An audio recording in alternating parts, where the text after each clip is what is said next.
Is it possible to make a profit on this cheap and definitely not Megane? Now I've had a large glass of wine, so I'm going to try and do this overlay to the best of my ability as I can. Last year we started a series how quickly we could turn £1,000 into £10,000.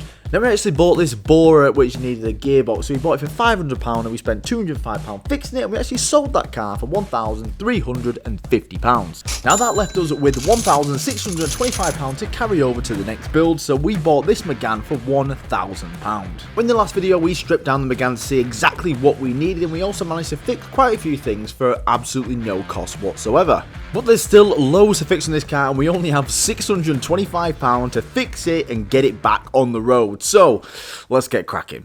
Now last night I drove all the way to Leamington Spa, which was an absolute pain, and I picked up a full front end for the Megane for 250 quid, which is an absolute bargain. So that leaves us around £400 left to get the Megane in the best state possible to maximise the profit. What are you looking at? So for that we've got the bonnet, headlights, bumper and the two wings as well. Now these are cool because these are actually R26 wings. They're pretty much the exact same, but it actually says F1 team on, a little bit cooler. So we're going to change all this front end first and foremost. So the first thing we're going to remove is the bonnet, and that's just held on by 4 10mm.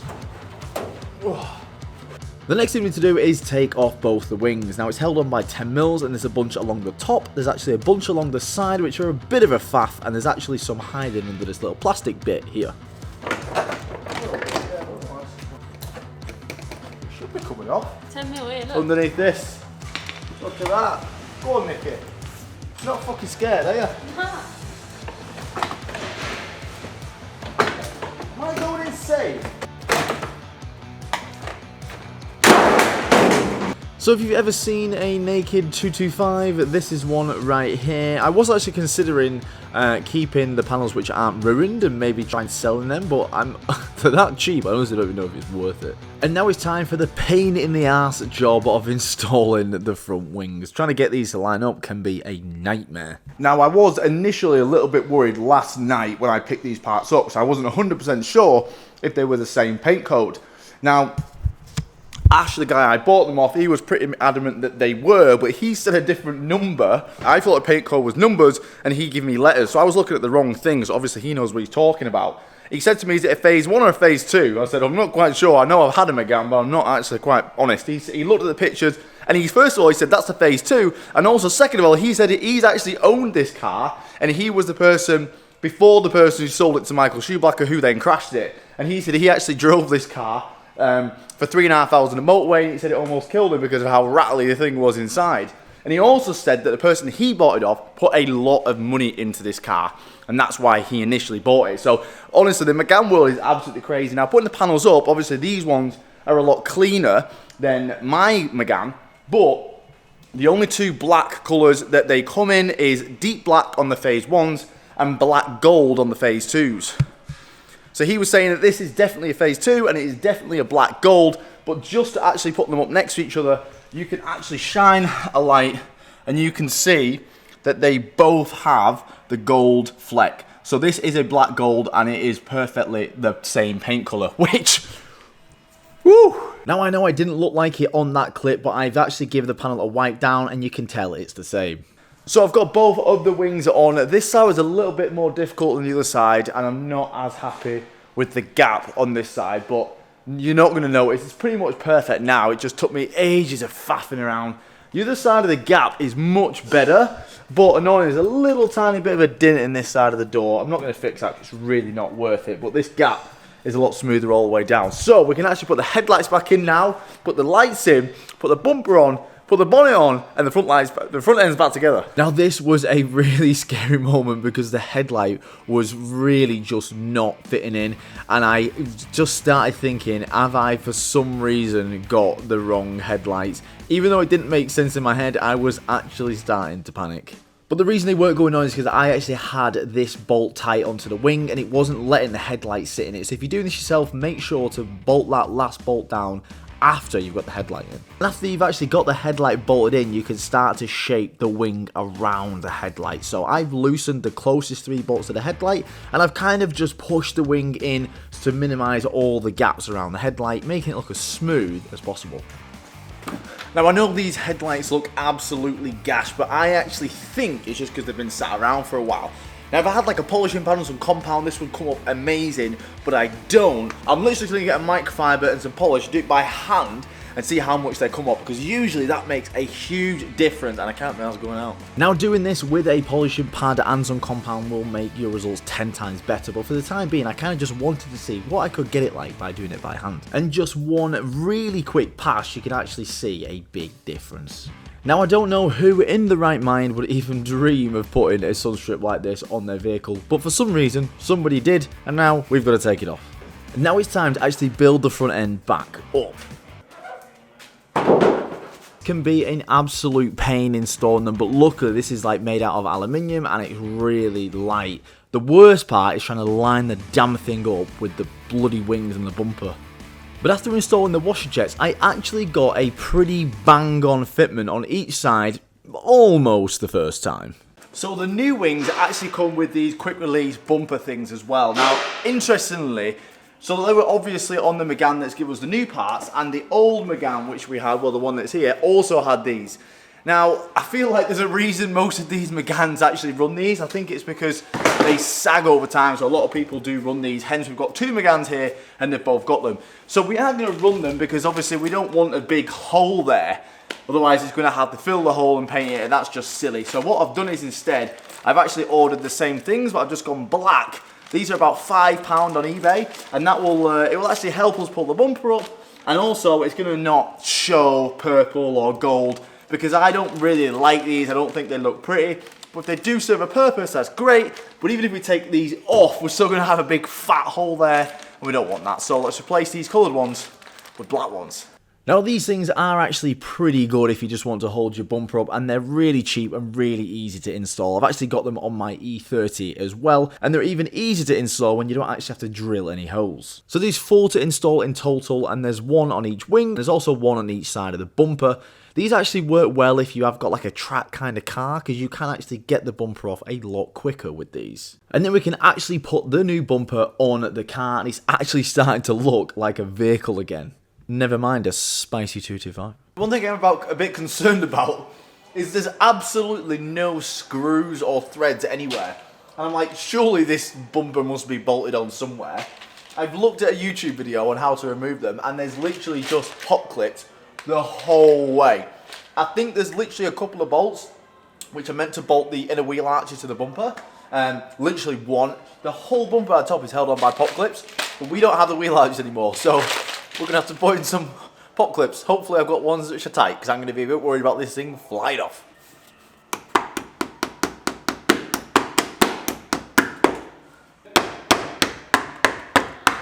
So after installing them definitely tight pop clips on the bumper, and we can jack the car up because we've got a lot of other jobs to get done. Now the most annoying thing about this car, it used to squeak like crazy.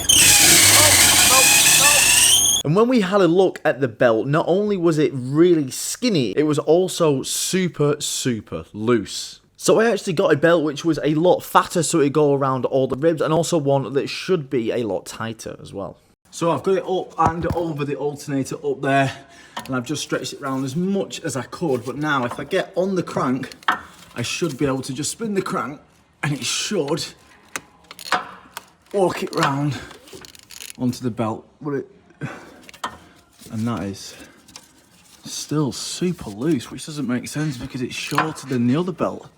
I think I know why they used a thin belt, because if you use a fat belt, it's going to hit this bolt here, that bolt. Otherwise, it's going to just rub against that bolt and just completely strip the belt. I kind of just wish I had the aircon pump and I could just run the tensioner and just have the pump. But then I don't have anything else. I don't have any of the lines. I don't have the air conditioning, the condenser anymore. I don't have any of that. So We need to find a way to make this work, and I think it might be to get another one of them belts. If we stick with a 4PK belt, but just go a little bit shorter, it should work. So I just rang GSF, and they've got a 4PK 865, which is 10mm shorter than that one. Ideally, that should be perfect, because that one fits on quite well. In fact, I'm not entirely sure why it's squeaking. It's only a little bit loose. So hopefully the 625 will be tight enough for it to not squeak, but not too tight where we can't actually get it around the crank. Now, the one thing with this is that the rear exhaust bushes are absolutely shot. So we actually got some 2 off eBay, and these are about £15 for 2 of these, which is quite an absolute bargain. So let's put these on, and we're actually getting quite close to not having any more jobs to do. So the rear hanger is literally held on by one little bolt there, which goes to the exhaust. And we've got a big, looks like a 13mm at the top, just nice there. This one, I've no idea. Look at the state of it. I have absolutely no idea how this one goes on, but I can't imagine it's too different. So let's just do this one first, and then let's just try and attempt that one. Oh! Please don't. Yes! I was fully waiting for that to snap. That would have caused me a world of shit.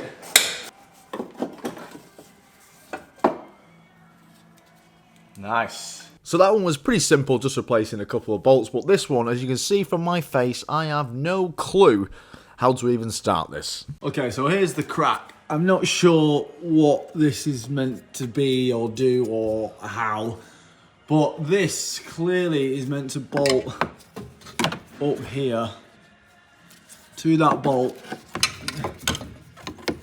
there, like that. That's meant to go through there. Now, obviously, we need to do a couple things here. We could potentially weld, you know, another bracket on like that kind of thing to bolt through this, but it's going to sit too low. This needs to sit higher. So I think we chop this here and we drill a hole in the rubber there. There's literally a little bit of an indent. So if we just drill this out, we should be able to slide that on and then bolt it up. Let's go with that. So the rod isn't long enough. It needs to be literally 1 inch longer, 2 inches longer, and it'll bolt up perfect, but it's not. So what we're gonna do is, we've got some steel rod here. I've pushed it through so that that is ready to go. Now we just need to cut this off, and we're gonna weld this onto the end of that.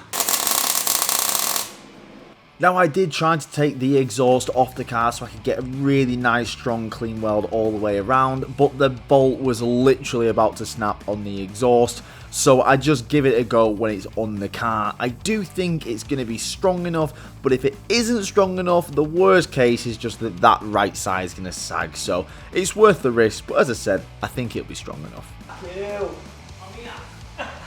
it is.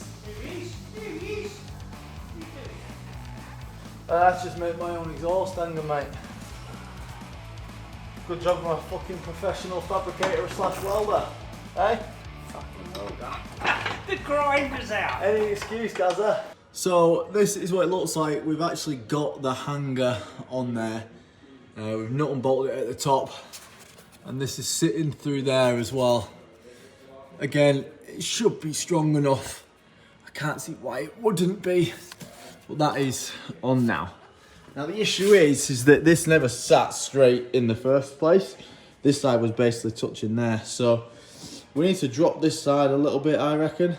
And to do that, we could put a washer between the hanger and the boot floor. So let's just try that and see if that drops this side down a little bit.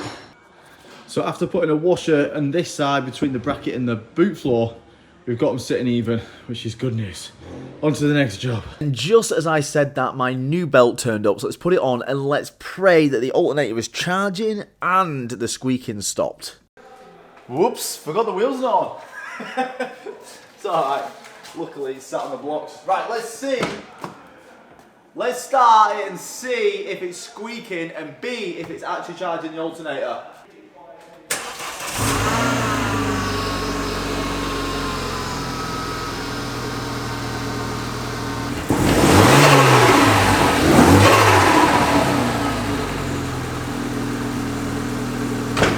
The alternator's charging and it's not squeaking, so yes.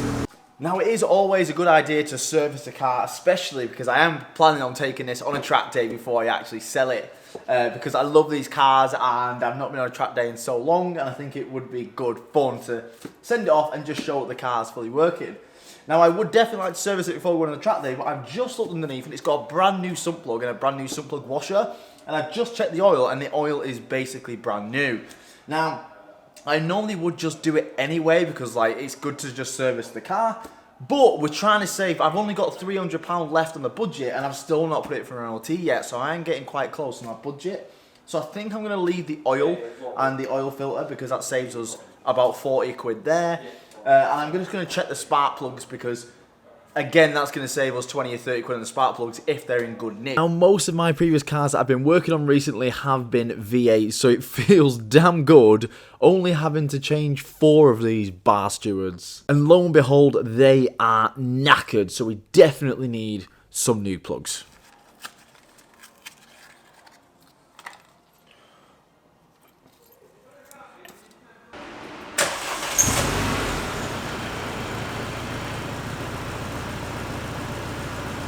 Now this means we can finally get this service light off the dash, and you can actually do that just through the stalk, but we are going to give the car a full scan just to see if there's any hidden things that we've not picked up on and the engine light isn't showing.